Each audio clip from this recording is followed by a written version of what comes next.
大家好，歡迎收睇外媒董事局。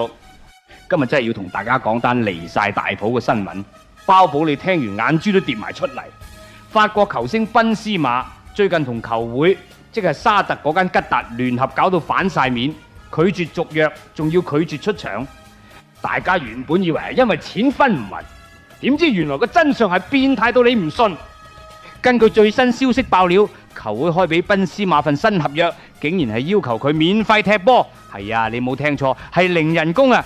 球會話只會支付佢嘅肖像權費用，其他人工冇扣。喂，大佬呀，話晒賓哥佢都拎過球員最高榮譽金球獎，喺西班牙頂級球會皇家馬德里踢過10幾年，有名氣有實力。依家你叫人做義工？講真，如果賓斯馬係個冗員都算啦，但係數據唔會呃人。上個賽季，賓哥幫球會取得30個入球加助攻，一手一腳帶領球隊攞個聯賽冠軍。就算嚟到今季，佢各項賽事都入咗16球，依然係高手級數。點知球會點對佢啊？你好心好意幫佢打江山，佢就當你係用完即棄嘅 condom。呢種又要馬兒好，又要馬兒不吃草嘅心態，大家係咪覺得好熟口面呢？冇錯啦，根本就係香港職場嘅照妖鏡，每日都大把苦主分享啲奇葩見工經歷。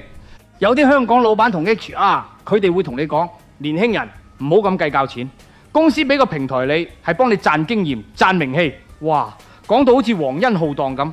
試過有個做設計嘅朋友，個有錢老細叫佢幫手畫幾幅圖，話我哋預算有限，冇設計費橋，不過會喺個作品下面寫你個名，當幫你宣傳咯。喂，阿哥，宣傳可以當飯食嘅。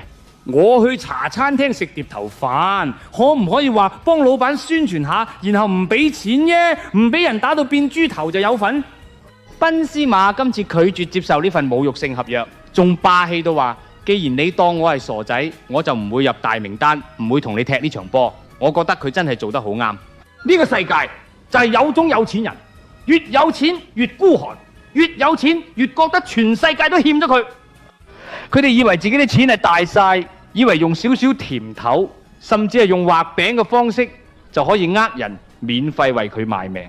沙特油王以為俾個肖像權你就好巴閉，其實咪即係香港老細講嘅，我哋公司福利好，有免費咖啡飲，一樣咁廢。